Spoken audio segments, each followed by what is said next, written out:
You may have heard this interesting fact that about 70% of divorces are initiated by women. But what I think is even more interesting is that the reason for them wanting the divorce is that they don't feel like their emotional needs are being met.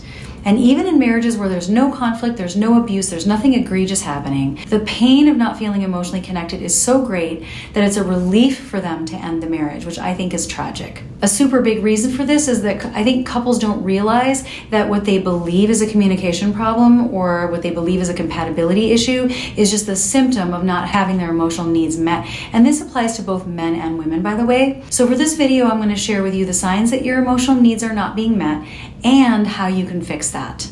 If you like this topic and content, please take a second and give this video a thumbs up and click on the subscribe button so you don't miss any of my weekly tips. So here are the 6 signs that your emotional needs are not being met in your marriage. Number 1, if you second guess yourself a lot. So let's say you're really used to being invalidated, that you're now questioning your own reality, your own experience, and you're second guessing your perception of what's actually happening.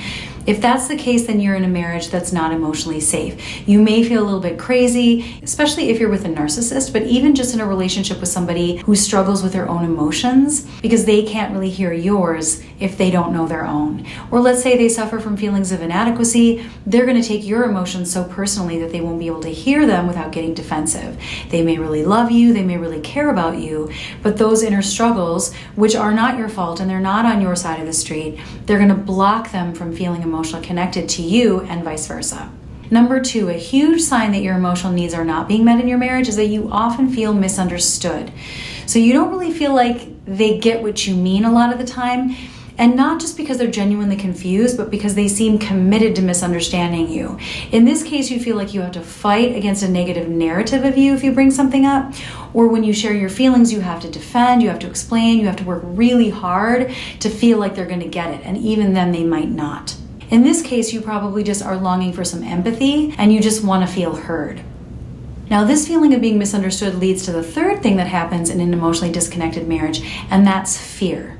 If you feel scared to share how you really feel because based on history, the chances are really high that either they're not going to get it or that they're going to judge you, then that's a really big sign that you're not having your emotional needs met. So for example, let's say you want to share something that made you feel insecure or you're concerned about something, but you're worried that they're going to take that as an attack rather than as a share about what you're struggling with or as a bid for connection. Or if you raise something and they table turn on you or flip the script. Or let's say you want to make a request and you feel scared that that's just going to create tension and disrupt any feelings of closeness or peace that you might have. Now, in those situations, you may feel like you have to choose between being true to yourself or authentic and remaining connected. And it's human to fear things that disconnect us from our people because it's painful, right? So it makes sense that you would be scared to take the risk of communicating as a way to protect yourself from that horrible feeling. Number 4, the fastest way to identify if your emotional needs are not being met is that you feel lonely most of the time. You're alone in problem solving, in bearing the stress of everything of daily life, right? You feel like your spouse isn't in your corner or with you or on your team or sharing the load with you. You feel like you're left carrying the bag or holding on to resentment and navigating difficult situations by yourself without any moral support. Number 5, one thing that you may notice is that you don't have any physical affection. Physical touch is actually a huge part of emotional connection because it creates a sense of safety biologically speaking. Touch communicates presence, it communicates on a primal level that you're protected, that you're loved, and that you're not alone. And I think a lot of times we think that in order to emotionally connect, we have to talk about our emotions, but that is not always the case. Sometimes just touch alone can create a sense of peace and connection and well-being without even talking about things. So if you're missing affection and you have been for a while, you're likely not getting your emotional needs met either. And number 6, the last thing I want to mention here that indicates that your emotional needs are not met, and this is much less common than the typical indicators, is that you're no longer fighting and you used to have conflict. Now the reason for this is that fighting is what we do when we protest against disconnection. Think about some of those fights that you've had where later you look back and you're like, I don't even know what we were fighting about. What was that about? That was so dumb, right? And it's not because the thing itself was so important, right? The thing you think you're upset about. It's more about feeling heard. It's more about the meaning we give it. It's that we want to be seen and we want to resolve things so we can feel connected again. The stakes are only high on the little things because we want to feel close. And we get stuck arguing because we want to actually remove the hurts or the blocks to that closeness.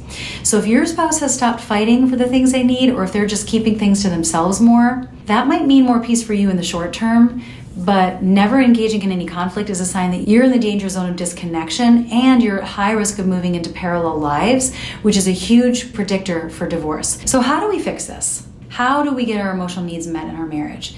Here are the fastest ways to emotionally reconnect in your marriage. Number one, the first thing you have to recognize is that emotional needs are just as important, if not more important, than any logistical aspect of marriage, including life dreams or values. Especially these days when in our society we live in these nuclear families, we're not as much of a village in terms of our communities. And because marriage is simply not necessary to survive anymore, marriage is a relationship from which we expect a lot more than we did in the past. And I think in some ways it's something we need to change so we don't put too much pressure on our spouse to be all things to us at all times. Sometimes a friend is a better place to share certain things, not our spouse. But even while that's true, nowadays without that emotional component, most spouses are not going to be happy in their marriage. So we have to elevate the importance that we give emotional connection even before we prioritize communication or problem solving. Because unless we feel safe and unless we feel emotionally connected, communication's not even going to be heard the way that it was meant to be heard. So that absolutely has to come first. You've got to make it a priority to understand emotional connection and to learn how to build it, because I promise you, all good things in a marriage come from this. Number two, another critical piece of making sure that both you and your spouse's emotional needs are met is to take full ownership of your emotions and the thoughts and interpretations and meaning making that lead to those emotions.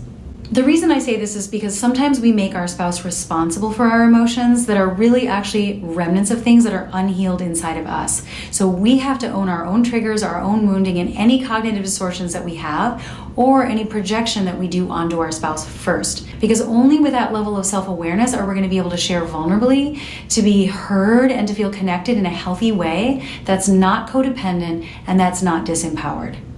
Number three, once you have the commitment and you have the self-awareness, now it's important to learn how to share authentically and communicate with healthy boundaries. This is where you can open up to your spouse where they don't feel blamed. An example of this would be I statements or using feedback structures that allows them to hear you without defensiveness and actually feel grateful that you're opening up. And the reason that I mention this is because if our communication is so unbridled, we can actually sabotage our desire to feel connected because we're just dumping onto them or we're making them feel too unsafe to give us the safety that we need. Number four, you have to have confidence in your own experiences. You have to trust your own reality, and you have to have enough self-love to be able to open up for connection, even though it's scary and even though you're risking not getting the outcome that you want. Once you have that, then you'll be able to hold your ground, even if your spouse minimizes, even if your spouse deflects or table turns. You'll feel disappointed, but you're not going to feel destroyed. You know you'll have the chance to bring it up again. You know you'll be able to rock the boat. You'll be able to hold your ground over time to disrupt the status quo. So just make sure that you do the inner work to know yourself, to trust yourself, and love yourself enough to know that you're worthy of closeness, you're worthy of safety, and you're worthy of a cherishing connection. Number five, we cannot have an emotional connection without sometimes rocking the boat. That means getting past our fears of bringing things up. So often we just don't want to bring things up at the moment that things are going well, right? Or that things are peaceful. But bringing things up with love and bringing things up in a healthy way is going to be way better than waiting until there's conflict or tension again. You're not actually doing your spouse any favors by keeping things to yourself. It absolutely will come out sideways at some point later on. It always does. So if you're scared it's going to go south, that's valid, right? It could be because of past experiences. It could be because you don't trust yourself yet to communicate in the right ways, because you're still learning. But you have to be willing to take the chance, because if you don't do that, there might be peace in the short term, but no true emotional intimacy. Now, if you want to get deeper into how you can build emotional connection, including repair, check out my other video called Emotional Connection. And if you liked this video, please give it a thumbs up. That's going to help it reach more people. And click on the subscribe button so you don't miss my weekly videos to up-level your marriage. Now remember, if you can focus on emotional connection, that is going to solve the majority of the problems that you're having in your marriage. So make this a priority, and trust me, this works. It's going to be the biggest bang for your buck.